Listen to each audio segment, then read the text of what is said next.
zikir tilawah sampai kemudian sampai sholat syuruk. Ya. Tapi emang ada prosesnya ya.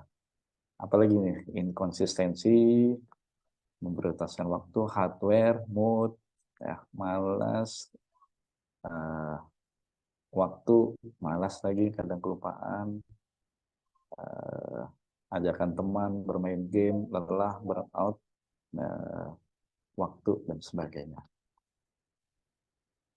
Nanti saya akan bantu, ini tenang aja teman-teman, alasan yang teman-teman sebutkan ini bukan alasan yang aneh, ya. Alasan yang umum disebut, apalagi tadi yang kata-kata malas itu. Nah, justru itu saya menulis buku Solusi Mudah Ubah Kebiasaan. Karena pada dasarnya saya percaya membentuk kebiasaan itu mudah kalau tahu ilmunya. Sama seperti teman-teman mengendarai mobil atau motor, mengendarai ya bukan menaiki ya. Kalau menaiki mah anak kecil juga bisa. Kalau mengendarai itu buat yang nggak tahu ilmunya susah ya, dari mobil, motor. Tapi kalau yang udah bisa, ya apalagi jago ya, ya satu tangan aja bisa tuh naik motor ya. Kalau nggak pakai tangan nggak mungkin ya. Cuma artinya sesuatu itu sulit kalau belum tahu ilmunya. Begitu juga membentuk kebiasaan. Kalau sudah tahu ilmunya mudah. Ya, bagaimana membentuk kebiasaan itu. Jadi hambatan-hambatan ini mudah-mudahan dalam sesi kita bisa kita selesaikan ya. Oke, berikutnya, nah ini ekspektasi tentang menghilangkan rasa malas, mengetahui cara efektif membangun kebiasaan produktif, ya, bisa lebih baik dalam bentuk habit, lebih produktif, ya, kurang lebih seperti itu. Dan saya juga berharap melalui sesi ini teman-teman bisa nanti ada sesinya. Jadi sesinya bukan hanya sekedar mendengarkan saja. Saya nanti di bagian akhir akan mengajak teman-teman berinteraksi juga dengan nanti membuat proposal kebiasaan versi singkatnya. Sehingga mudah-mudahan masalahnya bisa hilang, harapannya bisa terwujud. Gitu ya teman-teman semua. Dan kalau ada pertanyaan, tidak harus menunggu sesi tanya jawab, bisa raise hand atau juga bisa ketik di kolom chat. Nah, teman-teman, ini gambar yang sebenarnya umum ya. Bicara konteksnya sering para dosen, guru, atau mereka yang concern pada pembentukan karakter itu menampilkan kalimat bentuknya tadi awalnya pepatah ya. Ini ada atau quotes, ada yang bilang ini dari pepatah Cina, ada yang bilang ini dari orang Inggris ya, macam-macam ya. Ada juga dari syair Arab juga ada yang bilang seperti ini. Tapi yang penting substansinya bahwa kebiasaan bisa mengarahkan hasil baik dan buruk. Jadi kata-katanya hati-hati dengan pikiran, nanti dia akan menjadi kata-kata. Hati-hati dengan kata-kata, dia akan jadi tindakan. Hati-hati tindakan, dia akan jadi kebiasaan. Hati-hati dengan kebiasaan, dia akan jadi karakter. Hati-hati dengan karakter, dia akan menjadi takdir atau destiny. Jadi kalau ada, sering kita dapat berita, dan berita itu biasanya prinsipnya apa? Bad news is good news. Ya. Yang terbaru, ini bukan soal politik ya, Ketua KPK ditangkap. Jadi ada berita yang negatif, ada yang ya yang kriminal itu entah koruptor, korupsi ya terutama ya, atau tindakan kriminal yang lainnya, itu kan takdirnya ya, dia ditangkap atau mendapatkan musibah tertentu, apapun yang itu negatif. Kalau saya percaya apapun kejadiannya, takdirnya itu berawal dari karakter, ada karakternya. Nah, kenapa ada karakternya? Karena ada habitnya. Kenapa ada habitnya? Karena ada tindakan awalnya. Kenapa ada tindakan awalnya? Karena dia ada kata-kata dan ada pikiran. Jadi kalau dia, ya mohon maaf, kalau tadi ada tindakan korupsi, takdirnya ditangkap oleh polisi, ya, ya, karena melakukan tindakan kriminal, itu kan takdirnya. Ya pasti ada. ya. Kebiasaannya mungkin tadinya ya itu jadi karakter ya. Kenapa akhirnya dia ditangkap itu karena karakternya ya melakukan tindakan yang buruk. Nah, kenapa terjadi karakter? Karena mungkin kebiasaannya juga kebiasaan menipu, kebiasaan mengambil hak orang lain, begitu juga tindakannya dan seterusnya. Sebaliknya, kalau ada orang-orang yang mendapatkan prestasi, mendapatkan apresiasi, itu takdirnya. Kenapa dia bisa seperti itu? Ada teman, ya dia mungkin teman-teman sendiri atau ada rekan dari teman-teman sendiri yang dia juara satu kompetisi atau dapat hadiah dari lomba dan seterusnya gitu ya. Tulisannya di multimedia atau kalau anak sekarang tuh kontennya viral ya, yang positif lah ya, followersnya banyak. Kenapa dia punya takdir yang bagus seperti itu? Ya karena dia punya karakter yang bagus.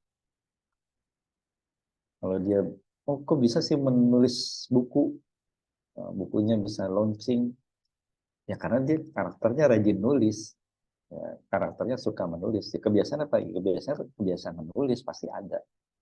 Begitu juga tindakannya awalnya hanya nulis satu hari satu tulisan atau mungkin satu minggu dua tiga tulisan. Kenapa dia punya tindakan seperti itu? Ya karena kata-katanya dia sering mengucapkan ingin penulis dan seterusnya.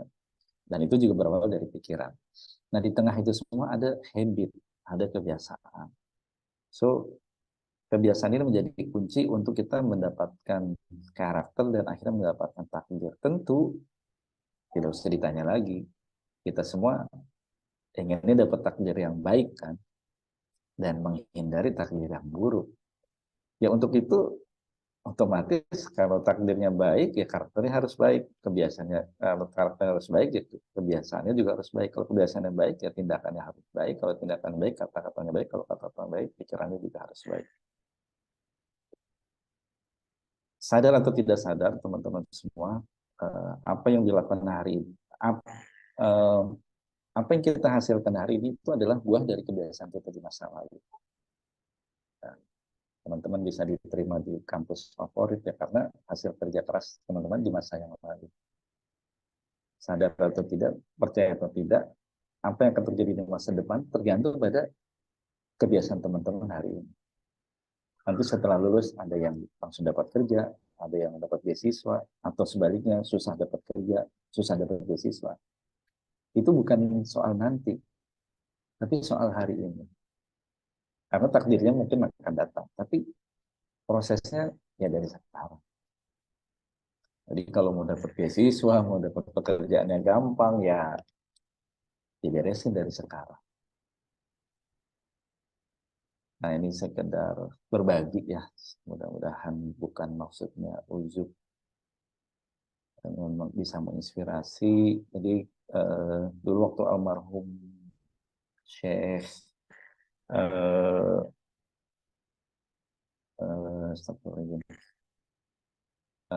jadi lupa saya namanya. Ada seorang ustadz yang wafat dan terkenal beliau tentang Syekh Ali Jaber ya, tentang tausiahnya sedekah subuh. Saya juga jadi motivasi lagi ini waktu masa pandemi ya. Jadi ada teman yang mengajak untuk sedekah, ayo sedekah. Awalnya saya susah ya sedekah subuh ya. Waktu itu juga pandemi nggak bisa ke masjid ya. Akhirnya dia nawarin ya ini solusinya online, pakai aplikasi. Awalnya seminggu cuma sekali, ya. Akhirnya seminggu dua kali. Akhirnya bisa bisa setiap hari juga. Dan alhamdulillah kalau sekarang sih udah setiap subuh ke masjid saya berusaha bawa uang gitu ya. Jadi pas masuk masjid udah masukin uang ke kotak amal di masjid itu. Itu udah jadi habit sehari-hari. Dan biasanya saya rangkai ya dengan namanya kalau di buku Atomic Habit itu habit stacking atau mengumpulkan habit. Dan juga kalau ada buku teman-teman pernah baca 5 AM Club, karya Robin Sharma. Robin Sharma ini motivator luar negeri ya, dia bukan seorang Muslim ya. Tapi sebenarnya apa yang diajarkan ya bangun pagi itu ya sudah ada contohnya dari Rasulullah. Bahkan kalau Rasulullah bukan bangun jam 5, Rasulullah bangunnya dari jam 1, jam 2 qiyamul lail dulu. Nah, ada banyak sunnah dari pagi hari itu. Saya sampaikan di buku saya juga, saya ceritakan bagaimana proses saya untuk tidak tidur setelah subuh. Memang fokus awalnya menghilangkan kebiasaan buruk, tapi sebenarnya salah satu cara menghilangkan kebiasaan buruk adalah memasukkan kebiasaan baru yang tentu jadi lebih baik. Nah, saya install, jadi setelah sholat subuh, tadi ada sedekah, ya, habis sholat subuh, saya di musola tetap ya, pikir tilawah sampai waktu syuruk. Nah, sholat syuruk 2 rakaat. Kalau sholat fajar itu kan pahalanya lebih baik daripada bumi dan seisinya. Kalau sholat syuruk itu pahalanya setara haji dan umroh. Nah, ini pengalaman saya bagaimana proses membentuk kebiasaan.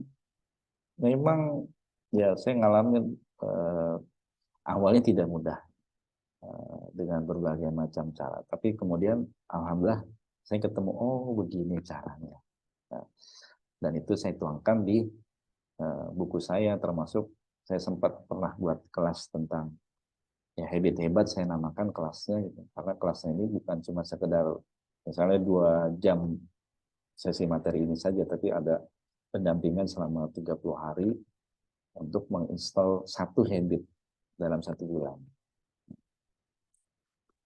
Nah, ini ada juga tadi izin share ya,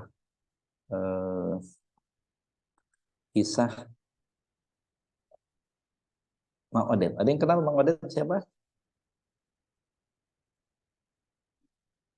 Ada yang kenal? Almarhum Mang Odet. Ada yang kenal? Orang Bandung sih ya, namanya juga Mang. Pejabat publik kata kuncinya. Ada yang kenal? Siapa Mang Odet? Posisinya? Nggak ada ya. Mang Odet. Namanya kayak nama apa? Wali Kota Bandung, Mas. Wali Kota Bandung. Beliau almarhum, dan video ini adalah video detik-detik wafatnya beliau. Waktu beliau diundang di sebuah masjid untuk memberikan khutbah. Nah, kita saksikan bersama.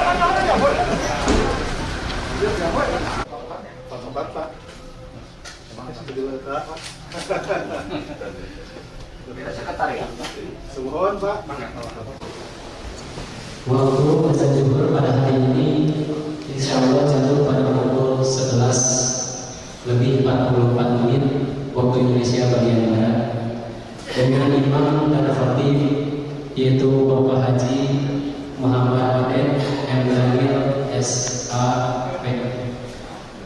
Beliau merupakan staf wali kota Bandung. Untuk itu kami sampaikan jazakumullahu ahsanul jazaa atas perkenan Bapak menyempatkan bertindak sebagai khatib kali ini, bukannya sebagai wali kota.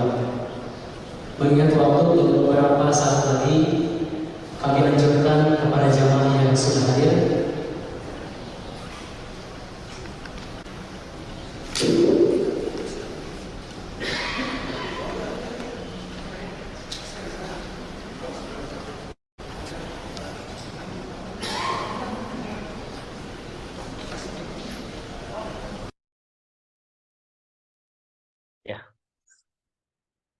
Jadi apa yang terjadi pada saat beliau sholat sunnah, baru rakaat pertama dalam posisi bangkit dari ruku mau sujud, itu beliau oleng. Langsung ya jamaah juga kaget ya. Dan akhirnya dibawa ke rumah sakit. Nah, ternyata dalam perjalanan beliau sudah wafat. Nah, kisah ini buat saya menyentuh sekali karena Bang Odet ini secara kepemimpinan juga dikenal baik, baik sekali. Awalnya beliau kan dulu wali kota, lalu naik wakil wali kota, lalu jadi wali kota Bandung. Dan walaupun sudah terkenal, cuma belum belum belum seviral setelah beliau wafat. Karena beliau tuh wafat dalam kondisi yang sangat dirindukan banyak orang. Meninggalnya di masjid, tempat yang baik, waktunya, harinya hari yang baik, hari Jumat. Kondisinya dalam kondisi yang, ya subhanallah ya, kondisi yang dalam kondisi sholat gitu. Kondisi sholat, gitu. Wafatnya husnul khotimah. Dan itu menjadi cita-cita kita semua seorang muslim yang bisa wafat husnul khotimah. Dan seperti yang tadi saya sampaikan, beliau takdirnya seperti itu. Kenapa bisa begitu? Ya, karena ada karakternya. Kenapa karakternya seperti itu? Karena ada kebiasaannya. Maka mulailah terkuak kebiasaan-kebiasaan beliau semasa hidupnya. Salah satunya yang berhubungan dengan proses wafat beliau, ya beliau ya rajin sholat malam. Ya. Ada juga satu kebiasaan yang saya juga masih belajar. Yang itu sebenarnya sudah kita ketahui di hadis tentang ciri penghuni surga. Yaitu beliau kalau sebelum tidur ada ritualnya. Ini bukan ritual ini ya. Ritualnya ritual yang disunahkan itu, yaitu memaafkan orang lain. Ya. Jadi kan ada kisahnya itu Rasulullah ketemu dengan orang, ya, kemudian orang itu tandai sebagai penghuni surga, tapi ada ya sahabat yang lain yang ngikutin, ternyata dia orang biasa aja, maksudnya nggak ada kebiasaan istimewa, tapi ada satu kebiasaan istimewa yang dia lakukan, yaitu dia memaafkan orang lain setiap malam. Nah ini yang dilakukan oleh Mang Odet. Jadi sebelum tidur, kata kesaksian istrinya, Mang Odet kalau tidurnya susah itu berarti belum melakukan ritual ini, ya. Belum melapangkan dadanya untuk orang lain, memaafkan kesalahan orang lain. Dan banyak habit-habit yang lain atau kebiasaan-kebiasaan yang lain yang pastinya saya yakin membentuk karakter beliau dan akhirnya menghadirkan takdir beliau yang seindah itu. Nah teman-teman semua, tentu kita berharap punya kebiasaan tersebut. Karena kita ya belajar untuk bagaimana membentuk kebiasaan. Sebelum masuk ke pembahasan bagaimana membentuk kebiasaan, saya ingin ajak kita mengetahui juga mengapa kita gagal membentuk kebiasaan. Ada 3 sebab yang utama. Yang pertama, membentuk banyak kebiasaan sekaligus. Ini contoh aja. Ini di kelas kebiasaan saya ketika ditanyakan mau membentuk kebiasaan apa, akhirnya muncul ada yang nulis 3 kebiasaan, 4 kebiasaan, ya, seperti yang tadi juga ada yang nulis bahkan sampai 7 kebiasaan. Ini bagus, artinya punya semangat untuk membentuk kebiasaan yang banyak. Tetapi dalam prosesnya ada nggak teman-teman yang wah setelah baca buku Atomic Habit ya, atau setelah ikut kelas ini langsung semangat ya, atau dengar motivasi baca di Instagram, di YouTube, saya pengen punya kebiasaan sholat sunnah, duha, sholat rawatib, baca buku, tambah lagi olahraga, apalagi makan makanan sehat banyak, dan itu dilakukan sekaligus semuanya. Berhasil nggak? Biasanya nggak berhasil. Kalaupun berhasil paling lama seminggu lah. Umumnya malah cuma 3 hari, pengalaman saya dan beberapa orang yang lain. Hanya bertahan dalam waktu yang pendek. Kenapa nggak berhasil membentuk kebiasaan yang banyak itu sekaligus? Kira-kira kenapa? Apa yang menyebabkan membentuk kebiasaan yang banyak sekaligus ini menjadi salah satu sumber kegagalan dalam membentuk kebiasaan? Apa kira-kira? Kenapa seperti itu? Ya, tidak fokus. Ya. Apalagi kira-kira? Kalau membentuk kebiasaan itu kan dia sebenarnya butuh yang namanya energi. Satu kebiasaan aja itu butuh fokus, butuh energi, butuh perhatian. Kalau ada banyak kebiasaan, ya akhirnya energinya juga butuh banyak. Akhirnya jadi ya ini capek ya. Jadi lelah. Lelah karena udah harus bangun pagi, harus baca buku, harus olahraga, harus sholat sunnah gitu. Akhirnya saat tidak fokus, lelah ya, dan ya berat melakukannya. Alih-alih berhasil menginstal kebiasaan yang banyak itu, sekian banyak kebiasaan yang ingin ditanamkan itu malah jadi menimbulkan trauma. Gak berhasil lagi, gagal lagi. Nah, jadi solusinya apa? Solusinya, nah, kalau saya mengajarkan, ada namanya 1 bulan, 1 kebiasaan. Cukup 1 bulan, 1 kebiasaan yang ditanam. Jadi kalau ada 12 kebiasaan, itu dalam waktu 1 tahun. Cuma caranya bukan di bulan pertama 12 kebiasaan sekaligus. Caranya adalah bulan pertama 1 kebiasaan. Bulan kedua baru masuk kebiasaan yang kedua. Tapi dengan catatan di bulan kedua, kebiasaan yang pertama masih ada. Bulan ketiga baru masuk kebiasaan ketiga. Dengan catatan kebiasaan pertama dan kedua masih ada. Begitu seterusnya sampai akhirnya nanti di bulan ke-12 ya bisa sampai 12 kebiasaan. Daripada 12 kebiasaan itu diinstal, dimulai sekaligus semuanya. Itu akan tidak fokus dan melelahkan. Jadi nggak usah nunggu sampai 1 tahun, di bulan pertama aja udah trauma untuk membentuk kebiasaan. Yang kedua, targetnya terlalu besar. Jadi baca buku 50 halaman sehari, menulis 500 kata sehari, ya. Ini jadi target. Walaupun target ini bisa jadi relatif ya, baca buku 50 halaman sehari bisa jadi terlalu tinggi, bisa juga terlalu rendah. Terlalu rendah kalau memang biasanya 100 halaman sehari, ya 50 halaman sehari ya gampang. Tapi kalau jangankan 50 halaman sehari, baca tiap hari aja belum tentu terbiasa. Tiba-tiba langsung 50 halaman sehari. Maka lompatannya terlalu tinggi. Nah, ini membuat kita tidak berada dalam kondisi flow. Kondisi flow itu kondisi yang target itu tidak terlalu tinggi, tapi juga tidak terlalu rendah. Sehingga kita cukup termotivasi. Kalau terlalu tinggi kita bisa depresi, tapi kalau terlalu rendah nggak ada motivasi. Nah, kita cari yang tengah-tengah. Nanti solusinya gimana? Solusinya bisa 2 cara. Bisa target naik atau target turun. Maksudnya kalau target naik, ya dicoba dari yang kecil dulu. Ya udah 1 halaman sehari aja dulu. Nanti naik jadi 2 halaman, nanti naik jadi 3 halaman, jadi 5 halaman, 10 halaman, nah bertahap. Atau target turun, bolehlah 50 halaman sehari. Tapi nanti kalau, wah itu rasa berat, nanti diturunin jadi setengahnya 25 halaman sehari. Masih berat juga, diturunin lagi, ya sampai 10 halaman, atau bahkan sampai 1 halaman sehari. Wah kecil dong, nggak apa-apa. Dalam proses bentuk kebiasaan, ada tahapannya memulai kebiasaan. Kalau tahapan memulai, yang penting mulai dulu. Belum ideal, nggak apa-apa. Yang penting dari nggak ada, jadi ada dulu. Nanti sambil berjalan, disempurnakan.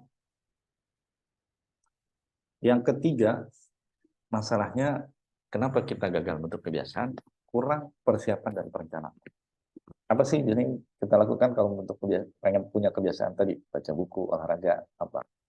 Ya udahlah, bismillah, saya besok pengen olahraga, besok saya pengen baca buku. Ya paling bukunya disiapin, olahraga, lari misalnya udah nyiapin kostumnya, sepatunya gitu. Terus apa? Ya udah, ya modal niat aja gitu. Nah, ternyata modalnya itu nggak cukup, teman-teman. Ada ilmu tentang kebiasaan. Nah, di atas ini buku impor atau buku luar ya.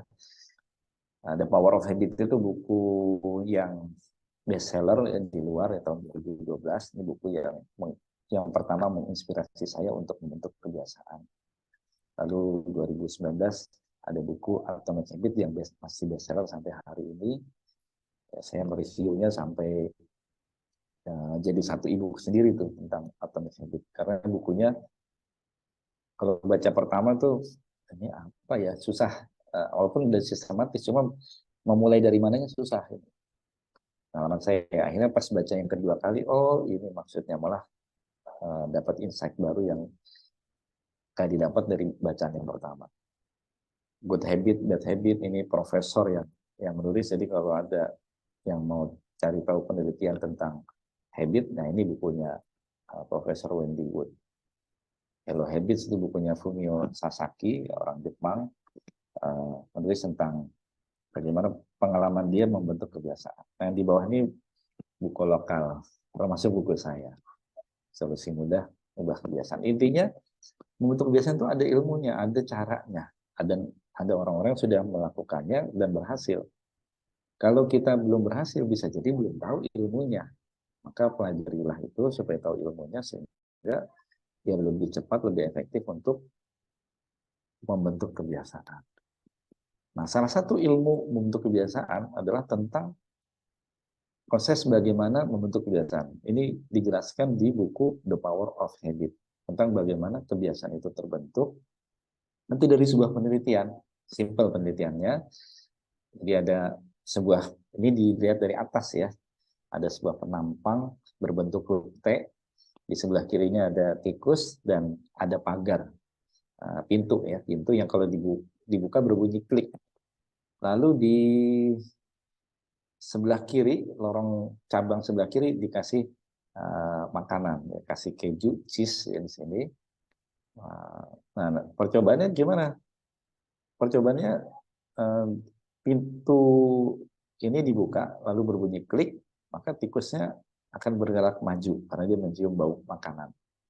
Dia pertama berjalan pelan-pelan, khawatir ada jebakan. Sampai di percabangan, dia juga mikir, nih sebelah kiri atau sebelah kanan nih. Kalau dari indranya sebelah kiri. Nah, ternyata dia cek jalan ke sebelah kiri, oh ternyata betul, dapat makanan. Dihitung waktunya dari pertama bunyi klik sampai dia dapat makanan. Percobaan kedua diulangi dengan kondisi yang sama. Tikus ditaruh sebelah kiri, pintunya ditutup, makanan ditaruh juga di sebelah kiri. Dibuka pintunya berbunyi klik, tikus mulai berjalan lagi, ya. Siapa tahu jebakannya tadi nggak ada, terus sekarang ada, ya dia pelan-pelan, hati-hati. Sampai di percabangan dia tengok-tengok lagi, ada kiri atau di kanan nih? Tadi ada di sebelah kiri, sekarang di mana? Oh, ternyata di kiri lagi. Dapat lagi, dihitung waktunya. Begitu berulang-ulang sampai percobaan yang ke-50, ke-100, makin cepat, makin banyak percobaannya. Apa yang terjadi ketika pintu ini dibuka, klik, apa yang terjadi? Tikus sudah nggak berjalan pelan-pelan lagi, dia langsung set, ya, jalan ke sebelah kiri, dapat makanan. Simple ya percobaannya, jadi makin lama makin cepat, udah nggak makin mikir lagi. Artinya tikus sudah membentuk kebiasaan baru, yang itu oleh Charles Duhigg, ya, penulis buku The Power of Habit, kemudian disarikan bahwa membentuk kebiasaan itu elemennya 3 saja, termasuk elemen yang tengahnya itu ya kebiasaan itu. Tapi sebelum dan sesudahnya ada, yaitu sebelumnya apa? Ada tandanya. Dalam konteks penelitian tadi, tandanya apa? Yaitu bunyi klik ketika pintunya terbuka. Itu tanda berarti tikus memulai perjalanannya untuk mendapatkan makanan. Itu kebiasaan. Lalu ditutup dengan apa? Ada reward, ada ganjaran. Ganjarannya berupa apa? Makanan. Yang akhirnya membuat ada rasa senang. Kalau di buku The Power of Habit itu craving ya.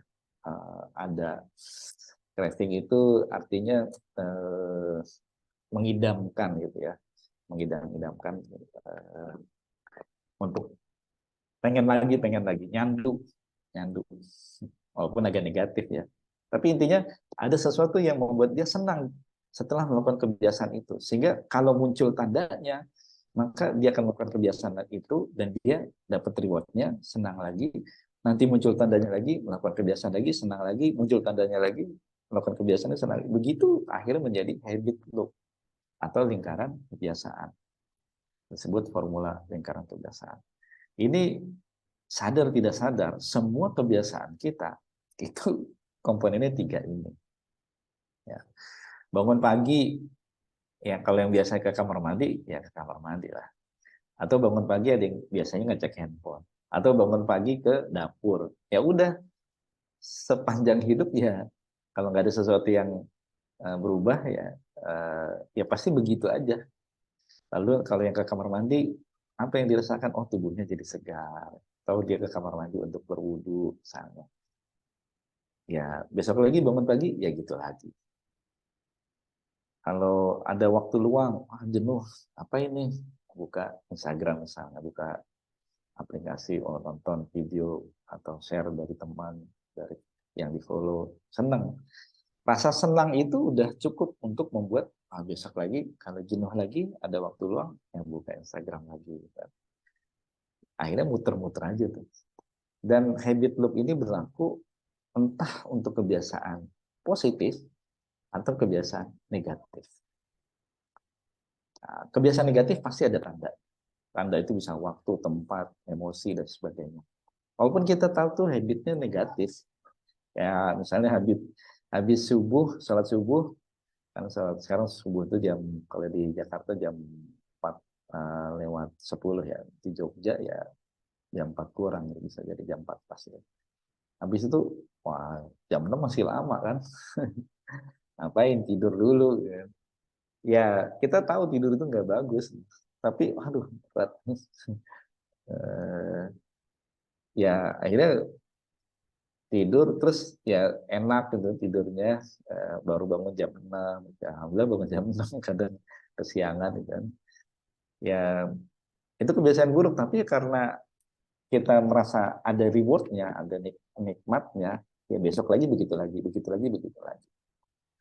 Nah, ini salah satu ilmu tentang kebiasaan. Nanti dari prinsip ini kita bisa belajar bagaimana menginstal kebiasaan baik atau bahkan menghilangkan kebiasaan buruk. Karena memang proses bentuk kebiasaan selain yang tadi ya, ini di buku The Power of Atomic Habit yang menggambarkan bagaimana membentuk kebiasaan itu ada frekuensi tertentu yang perlu dilewati. Kalau di titik A ini pengulangannya belum banyak. Di titik B mulai banyak. Di titik C sudah makin banyak. Yang itu akhirnya melewati garis kebiasaan. Maksudnya awal-awalnya belum otomatis. Baca buku, nulis, ya awalnya berat. Tapi nanti makin lama makin biasa sampai akhirnya ya terbentuklah kebiasaan itu sehingga energi kebiasaannya udah terlampaui. Kalau di buku Good Habit, Bad Habit, Prof. Wendy Wood dalam penelitiannya, berapa sih waktu yang diperlukan untuk membentuk kebiasaan sampai akhirnya benar-benar jadi? Penelitiannya itu 21 hari sampai 200 hari. Tergantung memang kompleksitas kebiasaannya. Beda ya kebiasaan, misalnya kebiasaan menulis dengan kebiasaan sekedar minum air putih sehari 2 liter, itu kompleksitasnya berat. Termasuk juga motivasi yang ada dalam diri seseorang itu juga mempengaruhi. Tapi semuanya butuh proses, yang nggak ada yang instan ya, mie instan aja juga diproses ya. Nah teman-teman, sebelum masuk ke how to ya, saya ingin menyampaikan juga prinsipnya. Kita adalah kebiasaan kita. Nah, dalam penelitian di buku Good Habit, Bad Habit karya Prof. Wendy Wood, 43% aktivitas kita sehari-hari adalah kebiasaan. Bangun tidur ngapain? Bangun tidurnya jam berapa? Biasanya nggak jauh-jauh dia. Tiap hari kalau yang biasa bangun jam 3, ya jam 3. Ada teman saya trainer, ya dia biasa bangun jam 3. Ada yang bangunnya jam 4, ya jam 4. Ada yang bangunnya setelah azan lewat, ya udah biasanya juga segitu juga. Setelah itu ngapain? Kebiasaan paginya ada yang tidur lagi, atau ada yang baca buku, ada yang tilawah, ada yang zikir pagi. Ya udah, itu aja. Sampai aktivitas pagi, siang, sore, malam, sampai tidur lagi. Tidurnya jam berapa ya? Ya jam segitu juga. Ngapain sebelum tidur juga biasanya gitu-gitu juga. Dan jumlahnya 43% rata-rata. Boleh jadi ada yang di bawah, boleh jadi ada yang di atas. Ya, ini aktivitas kita dalam sehari. Pertanyaannya, apakah kita merancang kebiasaan kita? Atau hidup kita ini sebenarnya dirancang oleh, dalam tanda petik, kebiasaan kita dirancang oleh orang lain. Ada buku Hook. Ini tentang bagaimana membuat aplikasi yang itu nempel dengan kebiasaan. Sehingga aplikasi ini kan salah satu ukuran kesuksesannya adalah dia makin banyak usernya dan makin sering dipakai. Ya simple, jadi teman-teman kalau mau beli makanan tapi susah, males keluar, kasih tahu lah aplikasi apa yang dibuka. Mau nyari-nyari barang, wah lagi waktu senggang ya, masukin keranjang kuning, ya tahulah aplikasinya. Jadi kita ini ya ini baru dengan handphone ya, baru dengan handphone aja. Aplikasi itu diciptakan untuk membentuk kebiasaan kita, jadi nempel terus aplikasi. Apalagi sosial media yang biasa buka Instagram, TikTok, bisa dicek aja kalau nggak terkontrol itu bisa. Rata-rata kan orang Indonesia itu surveinya 6 jam sehari, mungkin sekarang udah naik ya 7 jam atau 8 jam. Itu rata-rata, bisa jadi ada yang lebih dari itu. Nah ini kan bahaya kalau ternyata ya kita nggak butuh dengan aplikasi itu, tapi memang dipaksa, seakan-akan dipaksa untuk nempel dengan aplikasi itu. Ya, ini bisa menurunkan produktivitas dan tentu menurunkan hasil akhir kerja kita. Tahu-tahu udah malam, waktu kita habis ya dengan sosial media atau dengan aplikasi game atau yang lainnya yang sebenarnya kita nggak mau, gitu. Tapi ya itulah udah dipaksa nempel, udah terbentuk formula kebiasaan. Prinsip yang kedua, menciptakan kebiasaan produktif adalah jalan untuk menciptakan hasil yang terbaik juga. Nah, ini ada kejadian di Inggris, tim balap sepedanya itu tidak pernah jadi juara dunia dari tahun 1908 sejak balap sepeda itu diadakan sampai tahun 2000-an. Lalu mereka merekrut pelatih baru namanya David Brailsford tahun 2002. Ketika dia masuk, dia melakukan perubahan, tapi perubahannya bukan yang besar-besar, bukan kemudian jam latihannya ditambahin, ya, atau ada teknik-teknik tertentu yang dia ajarkan, gitu. Enggak. Yang dia lakukan tuh perubahan kecil-kecil aja, mengecat lantai warna putih biar kelihatan kalau ada kotoran, ya, cara mencuci tangan yang efektif biar pegang stangnya gampang, gitu. Efektif juga, dan seterusnya. Perubahannya kecil-kecil, tapi jumlahnya banyak. Hasilnya apa? Semenjak dipegang oleh David Brailsford ini, 6 tahun kemudian, tim balap sepeda Inggris mulai mendapat juara internasional. Olimpiade Beijing, Olimpiade London, dan seterusnya. Dari hasil yang kecil-kecil itu. Atau dikatakan 1% improvement. Nah, di sini mungkin teman-teman juga pernah lihat ya, bagaimana perubahannya kecil. Tapi kalau dilakukan dalam waktu 1 tahun, total ada 37% peningkatan. 1% setiap hari, kecil. Nah, ini yang kalau di Atomic Habit ya sebenarnya perubahan itu nggak perlu yang gede-gede, kecil-kecil aja, tapi konsisten. Nah dari perubahan yang kecil inilah kita akan bisa mendapatkan hasil yang baik. Ya, jadi nggak perlu perubahan yang besar-besar, tapi perubahan yang kecil-kecil. Menabung 10.000 sehari, push up ya 10 kali sehari, menulis, sedekah subuh. Ya kalau cuma 1 hari ya nggak kerasa, atau mungkin 2 hari 3 hari. Tapi kalau kita bisa konsisten dalam waktu 1 tahun, ya akan jadi sesuatu. Ya. Jadi ini bagaimana menciptakan kebiasaan produktif adalah juga jalan untuk menciptakan hasil yang terbaik. Nah, saya akan ajak teman-teman untuk membuat proposal kebiasaan ini tampilan workshopnya ya. Nanti ini simple, nanti saya akan ajak secara step by step. Sebelum saya lanjutkan, barangkali ada pertanyaan, boleh satu orang dulu. Entah mau raise hand atau di kolom chat. Udah ada dari Muhammad Tri, Pak Oza, dan Hanafi Suyadi. Ya. Boleh, silakan. Terima kasih atas kesempatan yang diberikan oleh Mas Adi atau Mas Haji ini. Aji aja. Oh, baik. Oleh Mas Aji. Jadi sebagian besar penjelasan yang Mas tadi adalah kebiasaan yang dilakukan oleh aktivitas ataupun pikiran yang kita lakukan secara sadar, lebih ke faktor internal. Namun di prakteknya saya sering temukan ada beberapa kebiasaan itu yang dipengaruhi oleh faktor eksternal, ya bisa jadi suku, kemudian geografi dan segala macam seperti itu Mas. Jadi masuknya ke ranah antropologi gitu. Bagaimana cara kita mendeteksi atas kebiasaan-kebiasaan tersebut itu menjadi buruk atau tidak? Anggaplah seperti ini. Untuk faktor eksternal itu salah seorang itu korban bullying, kemudian dia menjadi cenderung lebih pesimis ataupun lebih pemalu. Nah, ini kan jangankan untuk merubah, untuk berpikir berubah saja itu sudah berat.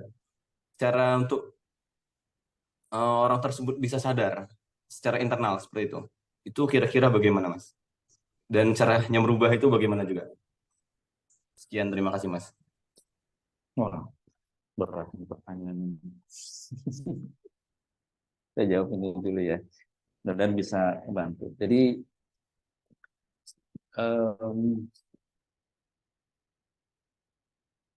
kalau kondisi yang disampaikan tadi itu kondisi, kalau buat saya kondisi yang tertentu kondisi tidak normal ya, karena ada problem yang lebih berat daripada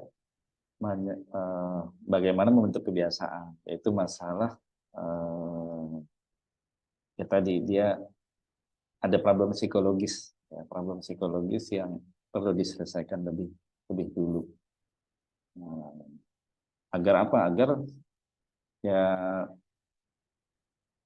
formula kalau yang dituliskan di buku-buku tentang kebiasaan tadi yang saya tampilkan itu asumsinya adalah nggak ada, ya kondisinya kondisi normal ya. Kalau ada problem yang seperti itu menurut saya itu dulu yang harus dibereskan. Kalaupun mau secara bersamaan, ada, kalau di sini ada tentang Y factor, artinya identitas dan Y factor itu barangkali mudah-mudahan bisa membantu ya untuk dia punya kebiasaan yang baru. Karena balik lagi juga tergantung kompleksitas kebiasaannya. Tergantung jenis kebiasaannya butuh ya, contoh kayak kebiasaan menulis itu harus, atau kebiasaan tadi ya, kebiasaan yang tadi saya contohkan produktif di pagi hari. Sebelum bicara tentang produktif pagi hari, dia tidurnya harus benar. Ya berarti idealnya nih, ini idealnya tidurnya jangan jam 12 malam, paling malam jam 10. Ya, jam 10 supaya tidurnya cukup. Nah, nanti lebih baik tidur awal, bangun awal juga. Karena kalau tidurnya jam 12 malam, terus pengen bisa produktif pagi hari, berat. Itu contoh aja bagaimana memang ada kondisi-kondisi tertentu yang perlu disediakan. Memang tidak dituliskan sih di buku The Power of Habit atau Atomic Habit. Tapi ada juga solusinya mencari kebiasaan kunci. Jadi saya selalu ingat di buku The Power of Habit ada kisah seorang perempuan yang dia gagal dalam pekerjaannya. Karena apa? Dia punya kebiasaan buruk, sepulang dari kerja, ya dia ke night club, ya. Awalnya sih cuma sekali-sekali aja, tapi kemudian jadi kebiasaan dan akhirnya berpengaruh pada kinerjanya dia. Singkat cerita kemudian dia dipecat, ya, dari pekerjaannya, dan akhirnya dia evaluasi dan dia balik ke kampung halamannya, lalu memulai menata hidupnya lagi, dan dia melakukan kebiasaan, awalnya nggak dia sadari, tapi kemudian ini ternyata jadi kunci perubahan dia. Itu apa? Kebiasaan lari pagi. Jadi alih-alih dia menata hidupnya yang hancur terpuruk habis dipecat gitu ya, sampai keluarganya, masalah keluarganya juga meninggalkan. Akhirnya dia mencari di tengah perenungannya, dia di balik ke kampung halaman, dia mulai mencari kebiasaan yang bisa dia lakukan, yang pelan-pelan bisa mengubah dirinya. Itu kebiasaan lari pagi. Akhirnya karena dia lari pagi, ya dia harus bangun pagi, kemudian juga tubuhnya jadi lebih sehat. Akhirnya Pak, ya pikirannya juga makin jernih. Akhirnya dia mulai mencari pekerjaan lagi, dapat pekerjaan dan kerjaannya jadi bagus lagi dan seterusnya. Akhirnya bisa mengubah hidupnya. Nah, kuncinya mencari kebiasaan kunci, kebiasaan yang akhirnya bisa mengubah banyak hal. Mudah-mudahan bisa membantu ya. Itu yang bisa saya jawab. Untuk pertanyaan kedua saya pending dulu ya. Ini kita Mas Hanafi, kita lanjut dulu. Nanti sesi berikutnya Mas Hanafi yang bisa bertanya. Nah, saya ingin ajak teman-teman, kalau ini bentuk yang rapinya, tapi teman-teman bisa nulis di selembar kertas atau di handphone juga nggak apa-apa. Ada 5 langkah untuk membuat proposal kebiasaan. Jadi proposal kebiasaan ini yang saya tuliskan di buku saya ya, tentang bagaimana memulai kebiasaan dengan tepat. Karena banyak problem selain 3 hal tadi, ya, ada masalah dalam bentuk kebiasaan, ya problemnya ya salah memulai kebiasaan. Nah, supaya memulai kebiasaan ini tepat, maka saya bantu ya, dengan cara membuat proposal kebiasaan.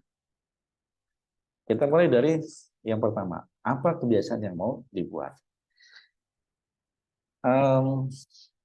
Ciri kebiasaan itu, ini saya perlu tegaskan juga, ciri kebiasaan itu 3. Kenapa sesuatu itu disebut sebagai kebiasaan? Karena dia otomatis, ya, kemudian dia berulang, dan spesifik. Otomatis dan berulang. Otomatis ya artinya udah nggak makin mikir ya, teman-teman yang punya kebiasaan tilawah 1 hari 1 juz misalnya. Kalau udah biasa ya nggak pakai mikir ya, maksudnya jam tilawahnya juga sudah ada, udah jalan aja gitu. Dan berulang, artinya nggak cuma hari ini ngerjain, besok enggak, besok kerjain, besoknya lagi enggak, itu enggak berulang. Tapi dia udah rutin berulang. Nah, tapi jangan lupa yang ketiga ini adalah sesuatu yang spesifik. Tadi kalau di pertanyaan tentang ingin membentuk kebiasaan apa, itu ada yang ingin disiplin, ingin produktif. Nah, itu enggak spesifik.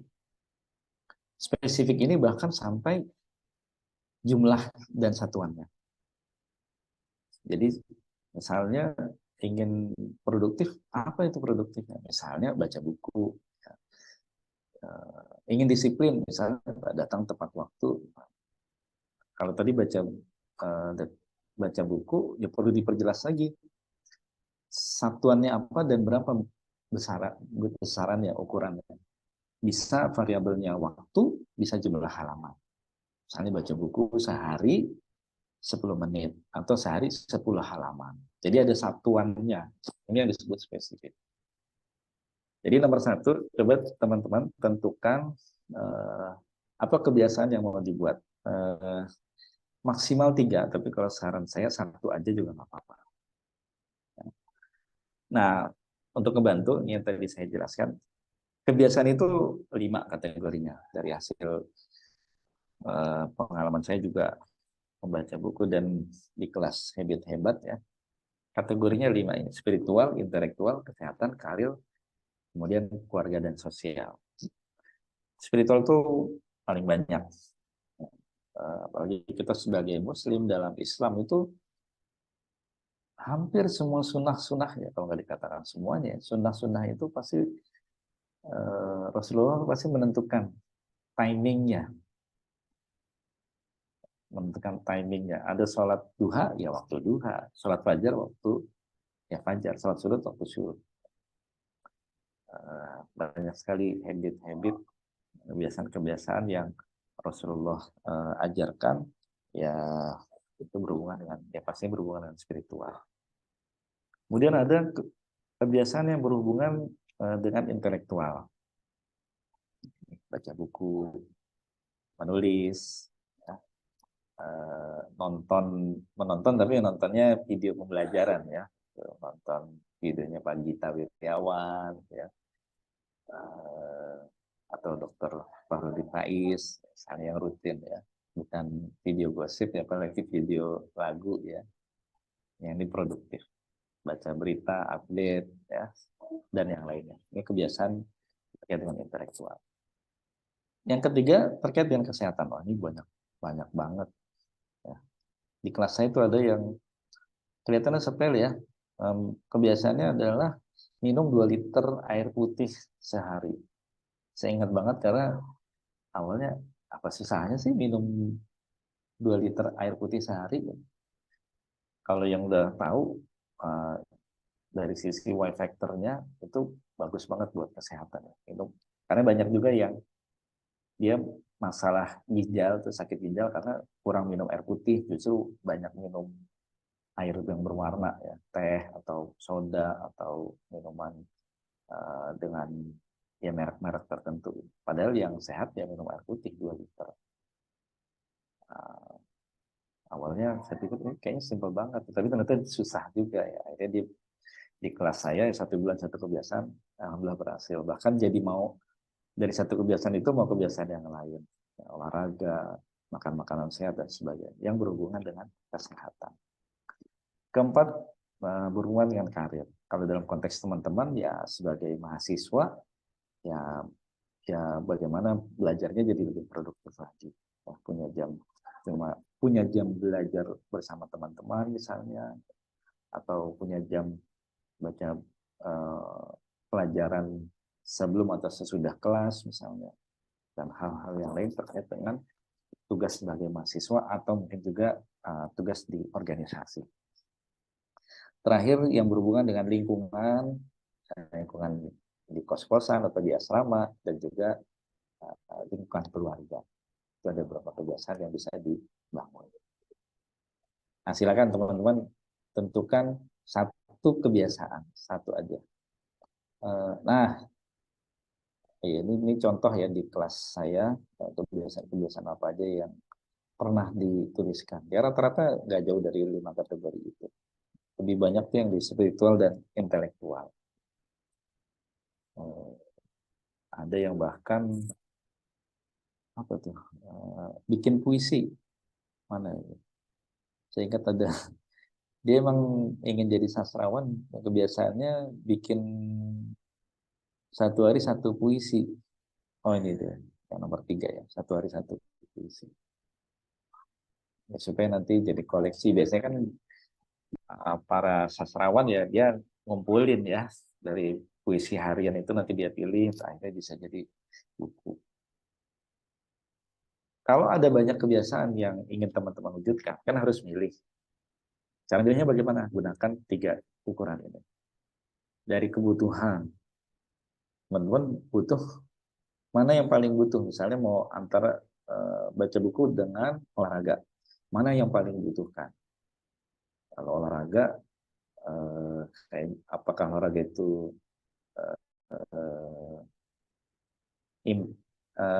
kalau olahraga itu kondisinya teman-teman butuh banget atau biasa aja. Begitu baca buku, dibandingkan ya.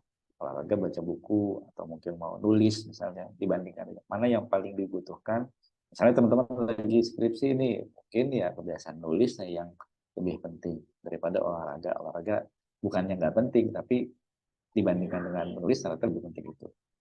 Yang kedua, dampaknya. Kalau teman-teman sudah mempunyai kebiasaan itu, perubahan atau manfaat yang dihasilkan mana yang paling besar? Baca buku, olahraga, menulis.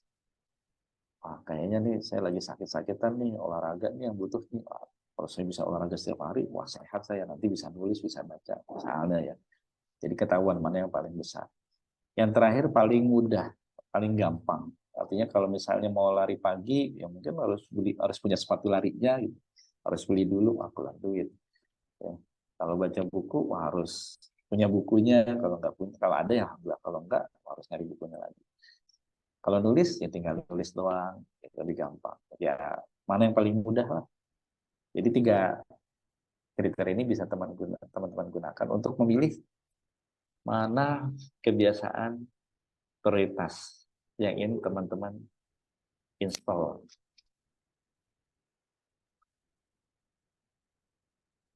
Gampang ya. Kalau udah ketemu boleh dong tulis di kolom chat mau punya satu kebiasaan apa dalam 1 bulan ke depan. Ya kalau belum ketemu yang kebayang dulu deh. Karena kita lagi mau membuat proposal kebiasaan. Jadi teman-teman harus menuliskan kebiasaannya apa. Kalau belum ketemu 3 pertimbangan ini, ya udah yang kepikiran aja dulu deh. Karena nanti di step berikutnya kita akan lengkapi proposal kebiasaannya. Jadi tulis satu kebiasaannya. Dan spesifik ya, ada ukurannya, ada satuannya, variabelnya, dan ada besarannya. Jadi baca buku 10 halaman sehari atau 10 menit sehari. Mau sholat duha 2 rakaat atau 4 rakaat misalnya. Yuk, monggo bisa di-share kebiasaan spesifiknya apa yang mau diinstal. Ini baru langkah pertama. Tapi cepat kok. Nanti habis itu langkah 2, 3, dan 2, 3, 4, 5. Lari pagi 3 kali seminggu. Ya betul sih, lari itu kalau baru-baru nggak boleh tiap hari. Bener. Bahkan ada yang nyaranin ya, untuk jarak tuh jangan dipaksain lebih dari 1 kilometer ya kalau belum terbiasa. Mungkin 500 meter dulu. Kalau udah terbiasa mah 10 kilo juga gampang. 1 hari 15 menit belajar bahasa Jerman. Nah, bagus nih. Spesifik. Dan ada ukuran. Tidak tidur setelah sholat tahajud. Oke, ini ya boleh seperti ini ya. Tapi nanti kalau bisa dijadikan kalimat positif. Maksudnya dengan tidak tidur itu ngapain? Kalau udah ketemu sih alhamdulillah ya. Tapi kalau belum ketemu nggak apa-apa. Tapi nanti perlu dicari tidak tidur itu ngapain? Nggak mungkin kan bengong aja kan. Tapi biasanya nanti seperti saya juga awalnya juga nyari-nyari tidak tidur setelah sholat subuh ngapain ya. Awalnya nulis ya, baca, tapi yang terasa nyaman menurut saya ya tadi zikir tilawah sampai sholat subuh. Workout, bulking lagi ini ya, lagi belajar sama ada lainnya nih. Sampai 60 kg, mantap. Nah, workout bulking. Ada ya aktivitinya ya. Sampai 60 kg ini target. Tapi untuk kebiasaannya apa? Bisa mungkin nanti dispesifikkan ya, Mas Thayyib Hidayat. Ngapain nih workoutnya? Misalnya biasanya sih waktu. Mungkin 10 menit, 30 menit, nggak apa-apa. Nah, target itu nanti yang apa itu jadi ukuran nanti di akhirnya ya, bisa jadi bahan motivasi. Tapi supaya spesifik ini perlu diperjelas frekuensi atau durasinya.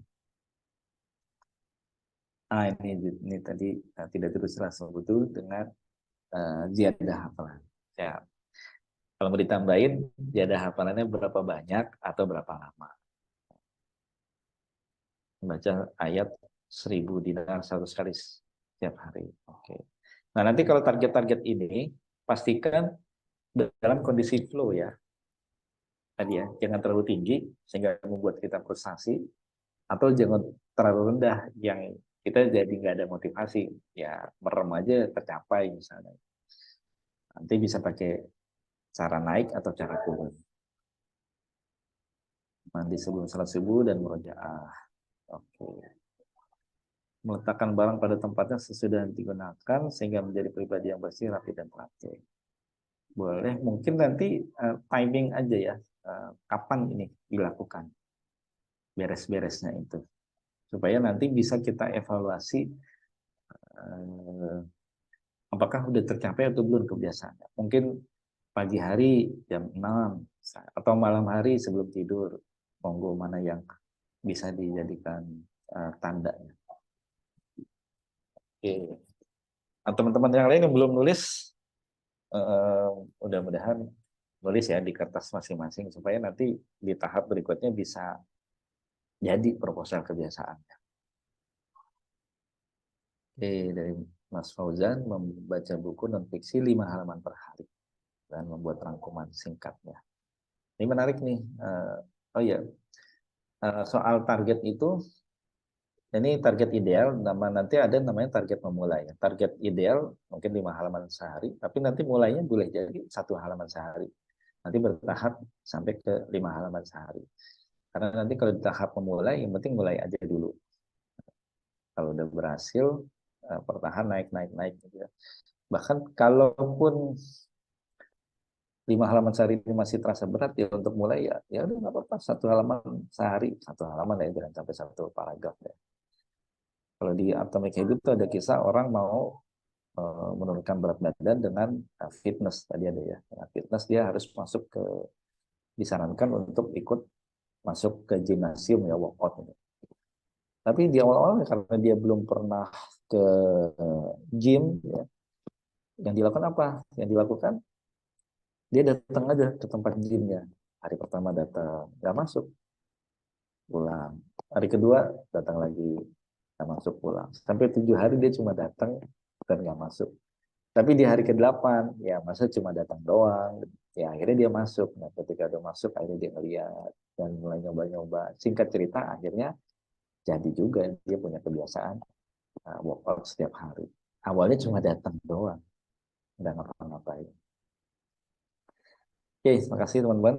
Disimpan ya kebiasaannya. Udah ada yang spesifik tiap hari. Yang kedua, udah mulai perlu mikir dikit ya. Mengapa kebiasaan ini penting dimiliki? Mengapa ziyadah hafalan itu penting? Mengapa belajar bahasa Jerman itu penting? Mengapa lari pagi itu penting? Ya. Mengapa baca buku itu penting? Kalau Simon Sinek ya, motivator internasional, ada bukunya Start with Why. Mulailah dengan why, karena bukan soal what atau how-nya. Banyak, bahkan dalam pengalaman saya, why factor ini jadi alasan, ya, why factor emang alasan ya, cuma jadi salah satu kunci penting dalam bentuk kebiasaan. Saya punya paman yang pernah divonis untuk waktu masa pandemi itu, jadi ceritanya beliau udah daftar haji dan beliau ya mohon maaf punya overweight gitu ya, dan disarankan oleh dokternya untuk olahraga setiap hari, tapi dia malas olahraga setiap hari. Sampai kemudian waktu pandemi kemarin beliau kena COVID dan divonis usianya nggak lama. Ya qadarullah dia bisa selamat. Dan setelah itu beliau merasa penting banget buat olahraga. Awalnya susah tuh buat olahraga pagi. Akhirnya sekarang tiap pagi beliau pasti jalan pagi. Karena beliau udah ngerasain, wah kalau sakit ini nanti masuk rumah sakit lagi, ntar nyawanya di ujung waktu gitu. Dia nggak mau seperti itu. Nah, why factor-nya dapat banget. Akhirnya nggak perlu disaranin macam-macam, udah langsung ya punya kebiasaan jalan pagi setiap hari. Nah, cari alasan yang sangat personal lah, ya, personal yang yang bisa ngebantu. Jadi alasan ini ngebantu terutama kalau ada hambatan. Ya, ada hambatan. Karena dalam perjalanan yang bentuk kebiasaan, ya nggak selalu lancar ya. Mau baca buku, atau ada yang ngajakin main, baca buku, harus ada ngerjain tugas, segala macam. Tapi kalau punya alasan yang kuat, itu nanti beradu tuh antara godaan eksternal dengan motivasi internal yang Y factor itu. Karenanya alasannya minimal 3. Kalau bisa lebih banyak, lebih bagus lagi. Apalagi yang sifatnya personal. Kalau masih bingung juga, bisa dibalik pertanyaannya. Seandainya tidak punya, seandainya ya tidak punya kebiasaan ini, kira-kira apa sih dampaknya? Semisal nggak ketemu juga, ya berarti jangan-jangan ini bukan kebiasaan yang penting untuk teman-teman miliki. Cari kebiasaan yang lain yang teman-teman punya alasan kuatnya. Harusnya sih idealnya kalau memang benar-benar penting sih gampang. Ya. Ini contoh aja, ada kebiasaan journaling. Di kelas kebiasaan saya ada yang menuliskan Y factor kenapa dia perlu punya kebiasaan journaling setiap pagi. Ada agar Allah ridho, ya walaupun ini memang bicara alasan kadang-kadang nyambung, kadang-kadang enggak. Nah, yang enggak nyambung tuh banyakkan alasan spiritual. Nulis tapi alasannya agar Allah ridho ya. Mungkin maksudnya dengan tulisan itu dia nanti bisa menumpahkan rasa syukurnya, atau bahkan bisa menghasilkan buku yang di situ ada keridhaan Allah ya. Jadi alasannya spiritual. Ada alasan lagi yang lainnya, hidup lebih mindful, ya, hati lebih bersih, ya, membersihkan sampah emosi setiap hari dan seterusnya. Ini journaling. Ini yang Y factor 500, menulis 500 kata sehari. Ya, menerbitkan buku, ya, bahkan sampai bagaimana buku. Jadi dari menulis itu nanti cita-cita dia dari menerbitkan buku, dan di ujung ini bahkan ada alasan buku dan karya tulisnya sebagai legacy atau warisan. Kalau dia wafat, dia punya warisan buku hasil kebiasaan menulis setiap hari. Nah, teman-teman minimal kalau di sesi yang sekarang minimal 1 lah ya. Kenapa teman-teman pengen punya kebiasaan itu? Kalau bisa 3, alhamdulillah. Silakan tuliskan apa alasan teman-teman, alasan penting teman-teman pengen punya kebiasaan yang teman-teman pilih.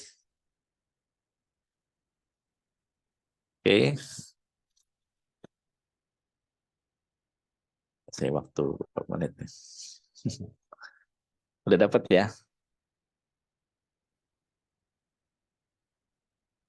Wah, antivasi nggak keterima lanjut studi di UGM.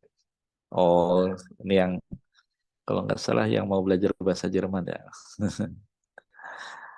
Ya. Nah, itu bisa jadi alasan yang sifatnya personal ya. Silahkan. Boleh yang lain juga tuliskan alasan-alasannya supaya bisa jadi motivasi juga. Saya lanjut deh ya, karena ini waktunya udah 21.30. Ini bicara identitas atau goal. Nah, ini ketiga. Identitas atau goal yang mau dicapai dengan kebiasaan. Saya perlu jelaskan di sini ya. Di buku Atomic Habit ada kisah 2 orang berhenti merokok. Lalu ditanya tentang alasan kenapa dia berhenti merokok. Orang pertama dia menjawab, kenapa kamu berhenti? Saya sudah berhenti, ya berhenti aja. Orang kedua jawabannya apa? Saya ingin sehat. Sepintas 2 orang ini punya alasan yang mirip, padahal berbeda jauh. Kalau yang dia bilang, saya sudah berhenti, itu orientasinya hasil aja. Ya pengennya berhenti aja. Dan ini cenderung lemah, nggak bertahan lama. Karena kalau dia nanti punya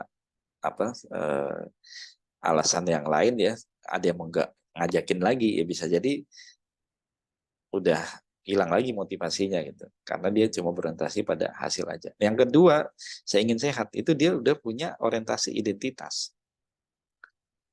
ini lebih kuat dan lebih bertahan lama.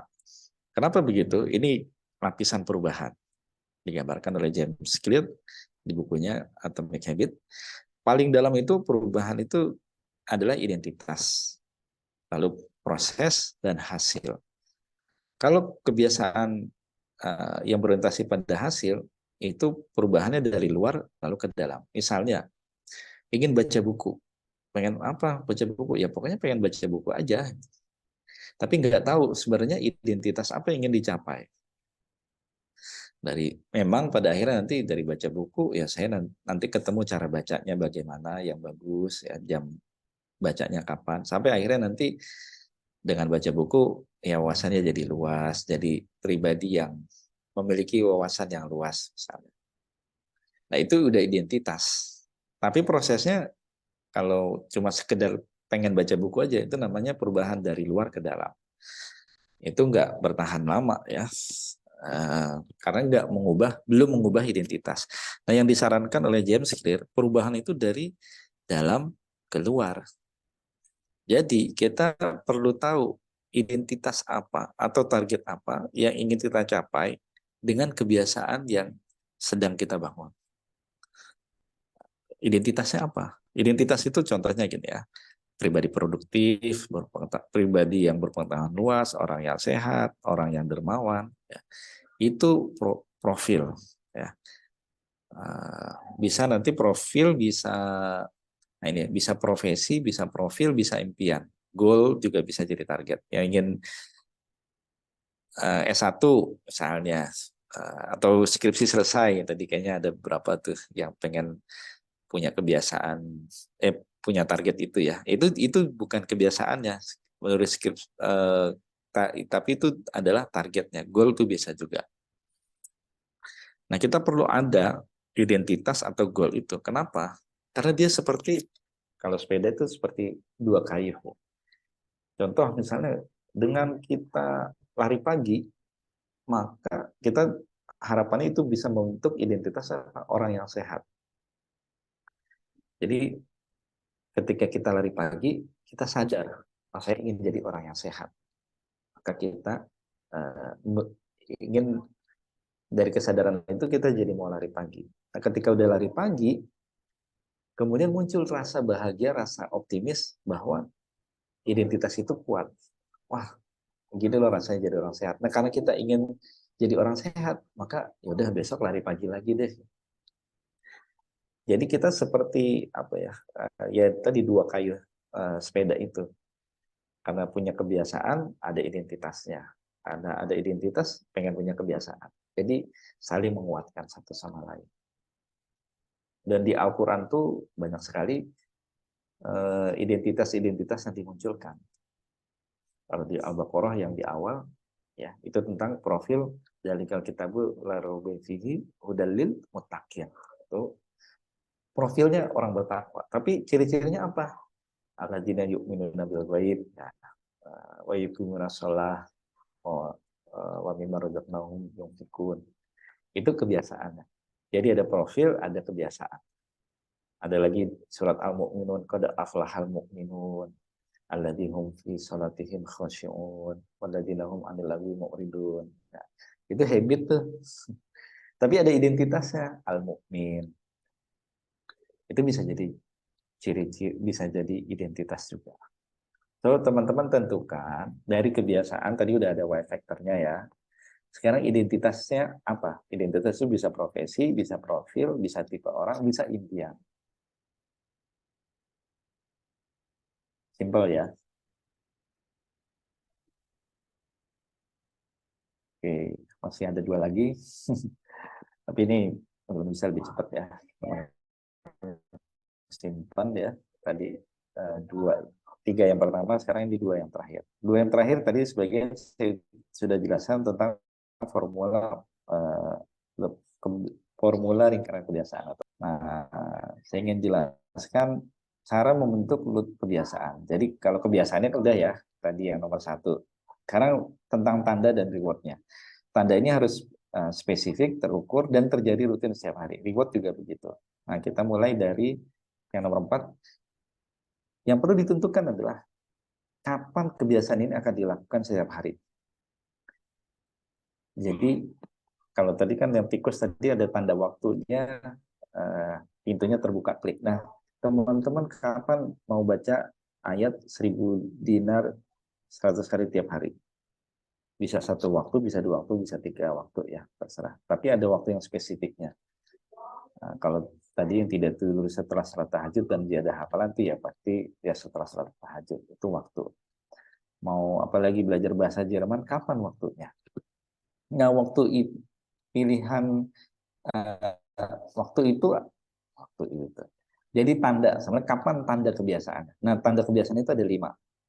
Tapi yang paling sering adalah 2 yang pertama.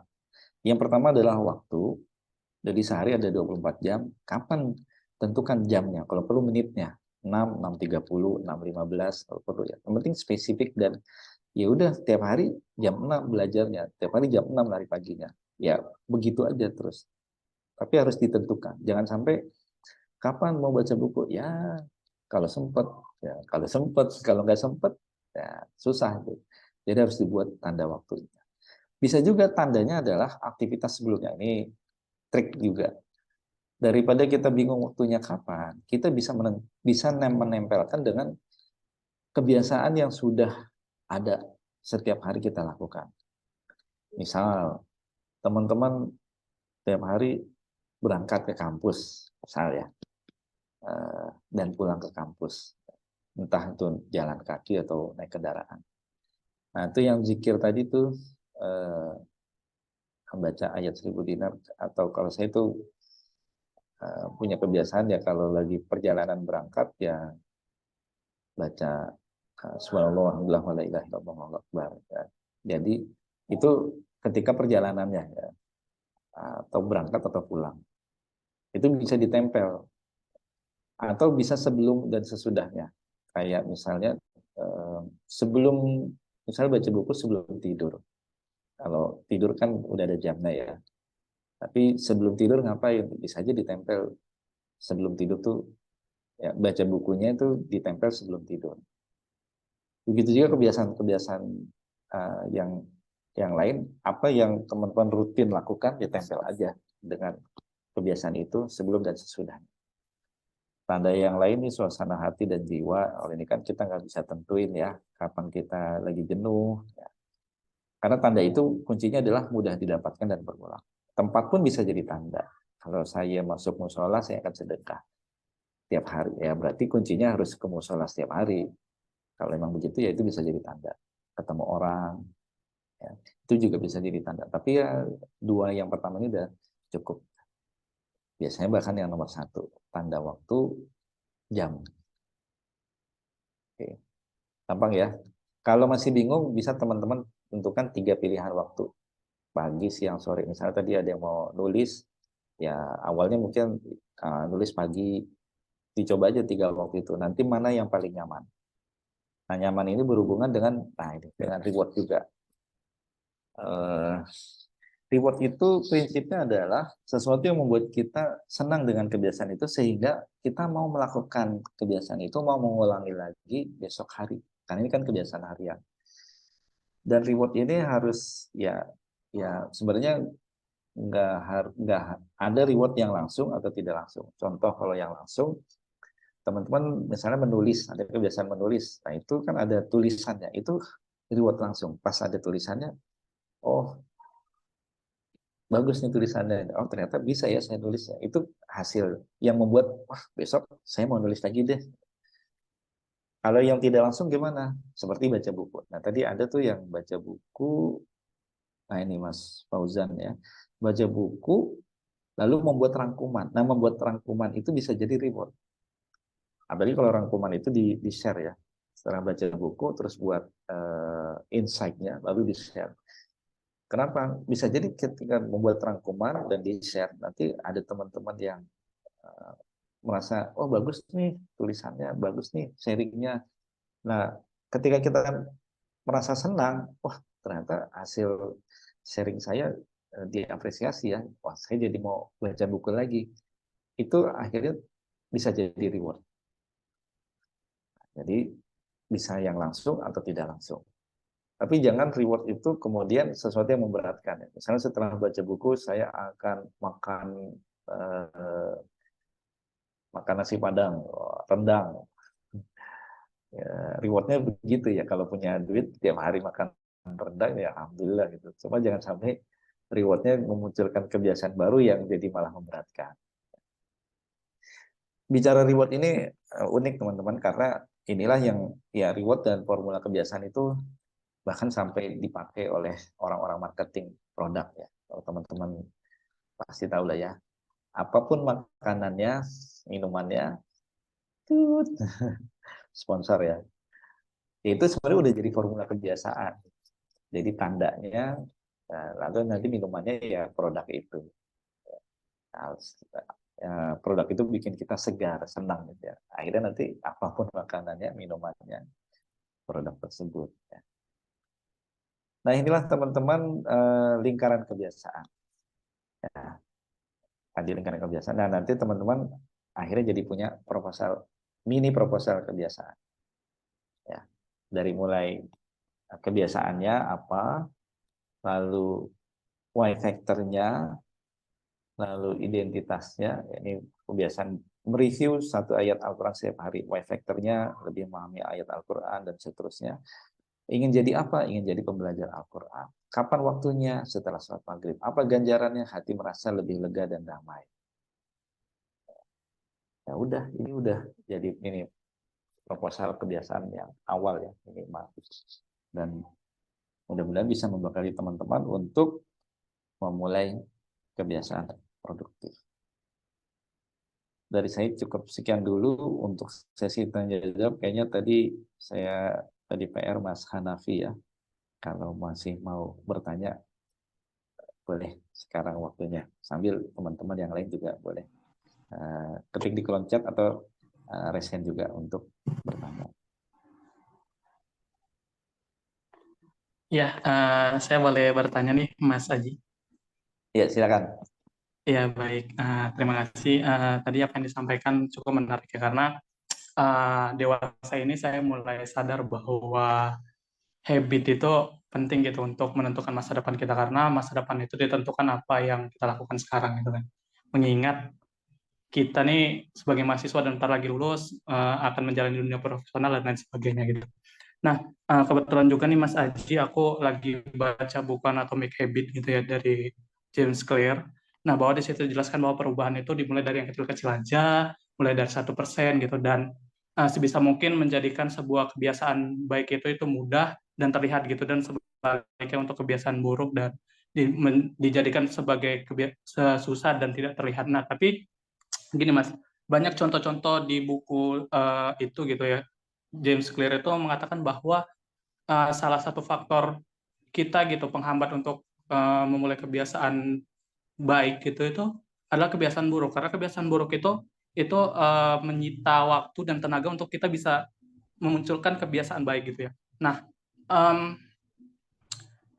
kebiasaan buruk itu karena salah satu faktornya itu adalah faktor lingkungan gitu ya, karena misalnya contoh aja gitu, kenapa seorang itu narkoba, merokok, minum alkohol dan sebagainya itu kan karena faktor lingkungan, karena dia sering berjumpa dengan orang-orang itu. Nah, pada saat dia memutuskan untuk berhenti gitu ya, dan dia dinyatakanlah dia berhenti, tapi kan ada satu dorongan itu dia berjumpa dengan lingkungan itu tuh pada suatu saat dia bisa balik lagi ke kebiasaan buruknya. Nah, sedangkan tadi yang dikatakan James Clear bahwa untuk menghilangkan kebiasaan buruk itu jadikan dia tidak terlihat dan jadikan dia susah untuk kita dapatkan gitu ya. Nah, sedangkan kita itu kalau menerapkan itu, contohnya aku ya mengikuti cerita dari James Clear ini, bahwa kita itu kayak jadi orangnya kayak orang yang apatis dan antisosial gitu Mas. Karena kita lari dari kebiasaan-kebiasaan yang udah biasa dilakukan orang dan itu common gitu kan. Sedangkan kita tahu bahwa kebiasaan itu mungkin baik, tapi gara-gara kebiasaan itu buruk, tapi gara-gara kebiasaan itu sering dilakukan menjadi common gitu. Jadi kalau kita untuk meninggalkannya itu jadinya tekanan gitu buat diri kita. Nah, itu gimana tuh Mas? Aku belum jumpa jawabannya di buku itu gitu. Terima kasih. Bismillah ya. Di buku Atomic itu juga ada disebutkan teori Goldilocks gitu dia. atau paradoks dari kebiasaan. Paradoksnya gimana ya? Itu tadi kita udah tahu sesuatu itu buruk untuk jangka panjang, tapi untuk jangka pendek karena ada rasa senang, ada reward yang ingin kita dapatkan, maka akhirnya kita tetap masih melakukan kebiasaan buruk itu. Solusinya ada macam-macam ya. Kalau di buku The Power of Habit, ada kebiasaan, dia ngasih contoh simpel ya. Ada seorang anak perempuan, dia punya kebiasaan buruk menggigit kuku. Ya, menggigit kuku. Nah, lalu dia datang ke psikolog, lalu minta bagaimana nih cara menghilangkan kebiasaan buruk gitu. Di pekan pertama oleh psikolognya diminta untuk dia menyadari kapan kebiasaan mau gigit kuku. Jadi gigit kukunya tuh parah ya, sampai luka gitu ya, sampai jari-jarinya itu terkelupas kulitnya, jadi parah lah.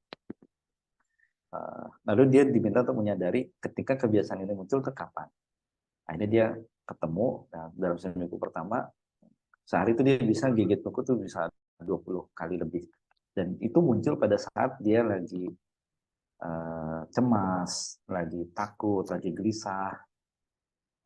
Sebenarnya ini proses awal untuk menyadari kapan tanda kebiasaan buruknya.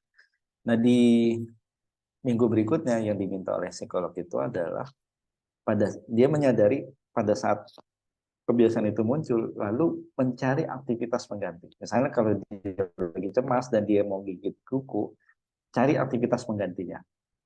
Entah tangannya dimasukin ke saku, atau dia ketuk-ketukan tangannya di meja, atau dia megang pulpen, atau megang alat yang lain, sehingga tidak jadi tuh kebiasaan buruknya.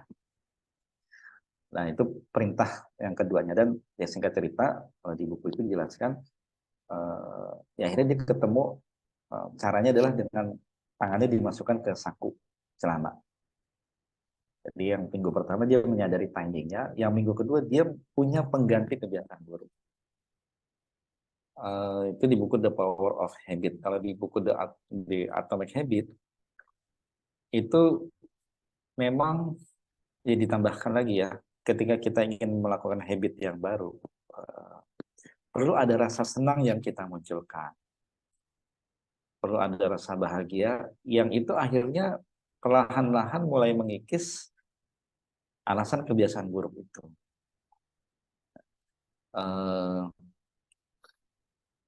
Jadi ada habit ini selalu gitu ya, nggak bisa cuma sekedar kita menghilangkan kebiasaan buruk, tapi kita harus mencari habit penggantinya itu apa. Karena itu lebih konkret daripada hanya sekedar ya menghilangkan kebiasaan buruk saja. Pada akhirnya sebenarnya tanda dan reward itu akan lebih abadi, tapi kebiasaannya lah yang perlu diganti.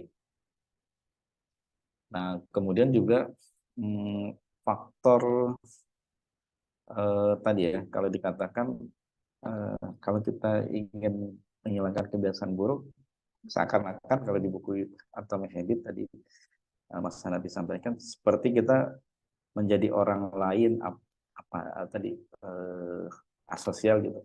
Sebenarnya nggak harus gitu juga sih. Terkait dengan lingkungan, betul sekali ya, di buku Atomic Habit itu bahkan disebutkan ya bagaimana faktor lingkungan itu sampai begitu dahsyatnya ya. Sampai ada penelitian di dalam kelas itu didesain orang menjawab pertanyaan yang salah. Misalnya 1 tambah 1 sama dengan 4 gitu. Nah, dimasukkan orang yang jawab pertanyaan benar. Singkat cerita, itu orang yang tadinya jawab benar, karena yang lain jawabnya salah, dia ikutan jawab salah juga. Segitunya dampak lingkungan. So, gimana? Ya, buat saya, faktor lingkungan ini jadi faktor yang harus didesain juga. Jadi teman-teman harus punya lingkungan yang suportif. Ya tergantung kondisi eksternal lingkungan teman-teman sekalian seberapa tidak kondusifnya ya. Tapi buat saya, bahkan sekarang faktor lingkungan itu bukan hanya lingkungan fisik, tapi juga lingkungan virtual. Ya, Instagram saya kalau dibuka, explore-nya ya, dengan YouTube saya juga dibuka, itu pasti beda dengan kontennya teman-teman. Karena yang saya follow pasti beda juga dengan yang teman-teman follow. Nah, itu menciptakan lingkungan virtual kita. Jadi kalau yang kita lihat yang baik-baik, ya itu akan mendorong kebiasaan baik juga. Kalau yang kita lihat yang buruk-buruk, ya itu hanya mendorong kebiasaan buruk juga. Itu gambaran aja bahwa lingkungan itu bisa sampai ke lingkungan virtual. Termasuk juga lingkungan fisik, kepada siapa kita berteman. Ya sebenarnya nggak boleh milih juga ya, sama semua orang sih kita berteman. Cuma yang kita jadikan teman dekat, yang kita berinteraksi tiap hari, itu perlu berhati-hati. Karena dia akan mempengaruhi kita. Kalau kata Rasulullah ya, kalau kamu berteman dengan penjual minyak wangi, ya seenggaknya kita kebagian wanginya. Kalau kamu berteman dengan pandai besi, ya kamu kebagian bau gosongnya. Itu benar. Jadi hati-hati punya teman dekat. Ya kalau merasa pertemanan itu lebih penting, ya juga berarti itu yang lebih penting daripada masa depan kita misalnya. Tapi kalau merasa masa depan kita itu, wah ini penting nih, nggak bisa gue temenan sama orang yang kayak gini-gini terus nih, nggak produktif, ya udah tinggalin. Ya kalau kontak mah nggak perlu diblok lah ya. Tapi kita cari teman yang kondusif. Teman yang kondusif. Dan itu faktor lingkungan menurut saya bagus dan penting untuk tadi mulai menghilangkan kebiasaan buruk. Nah, karena memang faktor eksternal di samping masalah internal, kadang internal kita udah bagus, ya teman-temannya ngajakin lagi, ingetin lagi. Jadi harus diganti lingkungan. Bahkan kalau yang sampai parah, kalau dalam Islam kan istilahnya konsepnya hijrah. Hijrah itu maksudnya berpindah. Kan ada kisahnya orang udah bunuh udah bunuh 99 orang, datang ke pendeta. Wah, pendeta bisa nggak saya diampuni dosanya? Oh, nggak bisa. Akhirnya pendeta itu jadi orang ke-100 yang dibunuh kan. Lalu dia datang ke ulama, kamu bisa nggak aku diampuni dosanya? Oh, bisa. Asal kamu hijrah, pindah ke kota ini. Ya udah dia hijrah. Di tengah jalan ternyata takdir mautnya menjemput. Malaikat berebut, ini masuk surga, masuk neraka. Akhirnya apa? Diukur jaraknya lebih dekat mana, di kota yang tinggalkan atau kota yang ingin dituju. Singkat cerita lebih dekat sejengkal dengan kota yang dituju. Tapi pelajaran yang berhubungan dengan kebiasaan adalah dia hijrah, meninggalkan lingkungan yang tidak kondusif dengan lingkungan yang kondusif. Sehingga ya mudah-mudahan itu juga ngebantu ya. Nggak harus, kadang-kadang mungkin kalau sampai se ekstrem itu bisa jadi ya harus hijrah beneran gitu. Tapi bisa juga nanti ya teman-teman justru butuh bantuan mentor, butuh bantuan. Ya seperti teman-teman ada di lingkungan sekarang ini ya, sebagai sesama penerima beasiswa YBM BRI, teman-teman ciptakanlah lingkungan yang positif itu. Sama-sama cari yang punya kebiasaan yang sejenis, yang mirip, yuk bareng-bareng yuk kita saling ingatin kebiasaan ini. Itu menciptakan lingkungan juga. Jadi itu tadi ya teman-teman, memang kebiasaan buruk tuh kalau katanya James Clear gitu, kita udah tahu itu jelek. Paradoksnya kita tergiur dengan kenikmatan jangka pendek. Nah, di Atomic Habits itu dijelaskan ya kita perlu memunculkan kesenangan-kesenangan kecil untuk kebiasaan baru yang mau kita bentuk. Bahkan sampai ini juga trik ya, kesenangan kecil itu atau reward itu bahkan sekedar checklist. Dulu saya, kalau teman-teman di sini ada nggak program mutabaah yaumiyah ya? Cek udah setiap hari sholat duha atau enggak, kan ada checklistnya ya. Ternyata checklist itu bisa jadi reward. Kalau misalnya, oh kebiasaannya sholat duha. Hari pertama sholat duha, centang. Hari kedua sholat duha, centang. Hari ketiga sholat duha, centang. Kalau udah ada centang 3 kali, kan kita pengen centang 4 kali. Besok lagi, wah udah 3 nih, besok 4 kali. Jadi ada rasa senang, walaupun mungkin fadilah sholat duhanya belum langsung kerasa ya, baru mungkin setelah seminggu, 2 minggu baru ada rasanya. Tapi ketika kita satu hari mencentang, wah besok mencentang lagi ya, besok mencentang lagi. Itu adalah kemenangan kecil yang bisa dihadirkan. Sehingga akhirnya kita pengen lagi. Bahkan ketika kalau di buku Atomic Habits itu ada kalau menemui kegagalan, solusinya atau triknya juga jangan sampai gagal 2 kali. Karena apa? Karena kita ngelihat, oh ini hari pertama, kedua, ketiga berhasil. Hari keempat mungkin kita nggak ngerjain karena satu dan lain hal. Nah di hari kelima, kalau kata James Clear, jangan ada gagal 2 kali. Maksudnya apa? Hari kelima kita ingat bahwa hari pertama, kedua, ketiga kita berhasil. Walaupun hari keempat nggak berhasil, hari kelima jangan gagal yang kedua kalinya. Karena kalau udah gagal kedua kalinya, biasanya kan membuat gagal yang ketiga kalinya, keempat kalinya, akhirnya habitnya hilang lagi. Gitu. Nah itu juga gunanya mencentang ya. Jadi mencentang itu untuk tahap awal membentuk kebiasaan, ya. Kurang lebih 7-14 hari pertama itu bisa digunakan. Nanti kalau udah kebiasaan udah terbentuk sih, mencentang-centang gitu udah nggak perlu lagi. Mohon maaf kalau agak terlalu panjang ya. Mudah-mudahan bisa membantu Mas Hanafi. Sedikit lagi Mas Haji boleh? Iya boleh. Nah gini, sebenarnya kita melakukan sesuatu itu kan karena ada ganjaran, dan ganjaran yang ingin kita terima itu kan lonjakan yang tinggi gitu ya. Sedangkan tadi kebiasaan buruk itu kita mendapatkan ganjaran yang instan gitu, bahkan itu kita rasakan secara langsung gitu. Misalnya contoh aja, kalau seseorang itu stres, mungkin kebiasaan buruknya itu jajan makan banyak, atau merokok, atau minum alkohol gitu, itu kan dia jadi tenang langsung kan. Nah, sedangkan kebiasaan baik, habit positif, itu tuh lonjakannya itu sedikit demi sedikit gitu kan, tidak langsung tinggi. Contohnya tadi yang pelatih sepeda tadi, dari 2002 dia berhasil baru 2008, itu berapa tahun gitu kan. Nah, gimana sih merubah mindset kita gitu, bahwa kita melakukan kebiasaan baik, habit positif itu ada ganjaran yang akan kita terima gitu. Nah, mindset kita tuh gimana harus kita bentuk bahwa ganjaran itu akan kita terima walaupun belum kita rasakan sekarang gitu Mas. Oke. Mindset itu dibangun juga dari why factor ya, why factor dan identitas itu tadi. Ingin jadi apa, atau goalnya ingin mencapai apa, itu bisa jadi motivasi juga. Atau tadi selain identitas kan why factor, apa alasan kuatnya. Kalau nggak punya ya akhirnya juga susah untuk itu jadi motivasi. Jadi mindset, identitas dan why factor itu udah cukup kalau menurut saya untuk akhirnya teman-teman dikulik aja. Maksudnya dikulik tuh ingin jadi apa sih dengan kebiasaan itu. Teman-teman ingin jadi orang sehat, ingin jadi pribadi yang produktif, ya. Profil-profil atau goal-goal tertentu, ingin juara kompetisi, ingin dapat beasiswa, ingin punya penghasilan, dan seterusnya. Itu bisa jadi target.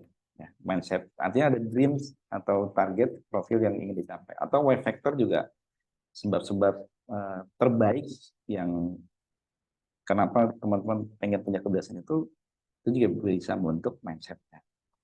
Saya tambahkan tadi, saya jadi ingat tentang kebiasaan buruk. Bisa juga justru dampak buruknya itu kita hadirkan di hari ini. Ini memang tergantung kebiasaannya ya. Misalnya kebiasaan kebiasaan tidur setelah sholat subuh. Kelihatannya itu jangka panjang ya. Tapi ini memang butuh perenungan 1-2 kali. Jadi setelah setiap kebiasaan buruk itu dilakukan, setidaknya kita melakukan aktivitas perenungan bahwa kita sudah melakukan satu kebiasaan buruk. Sehingga itu bisa menarik dampak buruk yang masih jauh. Gitu. Di buku Atomic Habit juga ada ibaratnya tuh, atau namanya mungkin kalau dalam Islam tuh mu'aqobah ya. Jadi dia mensanksi kalau dia melakukan kebiasaan buruk. Jadi kalau dia ada kebiasaan buruk setelah sholat subuh, tidur lagi, ya dia mungkin harus infak misalnya, atau dia harus push up misalnya. Jadi ada activity buruk atau sesuatu yang berat yang harus dilakukan. Itu juga bisa. Oke, udah waktunya jam 10 ya. Mohon maaf waktunya berlebih, saya kembalikan lagi ke moderator. Baik, terima kasih Mas Haji atas pemaparannya. Semoga apa yang disampaikan mampu memberi wawasan pada kita. Semoga dari kita juga mampu membentuk kebiasaan-kebiasaan yang produktif dan yang bagus. Untuk acara selanjutnya itu doa yang akan dipimpin oleh Muhammad Tri Fauza. Ada Fauza, dipersilakan.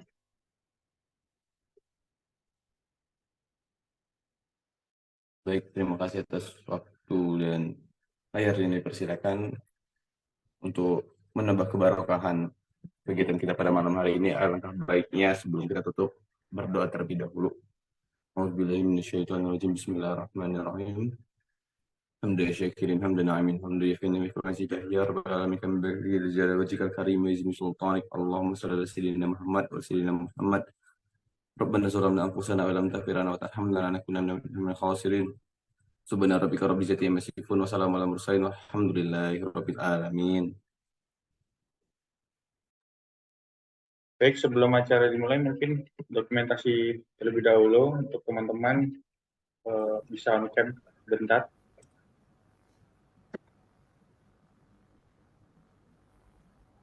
Ya, on-cam ya. Udah on cam semua belum? Ya. Mungkin bisa segera Oke. on-cam bentar. Saya ambil ya. 1, 2, 3.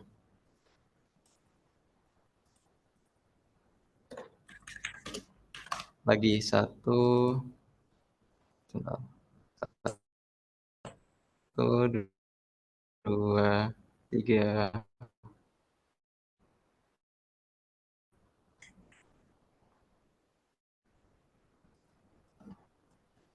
Iya. Udah. Baik, terima kasih. Saya penutup untuk mengakhiri acara pada hari ini adalah kita baca Alhamdulillah bersama-sama. Alhamdulillahirrahmanirrahim.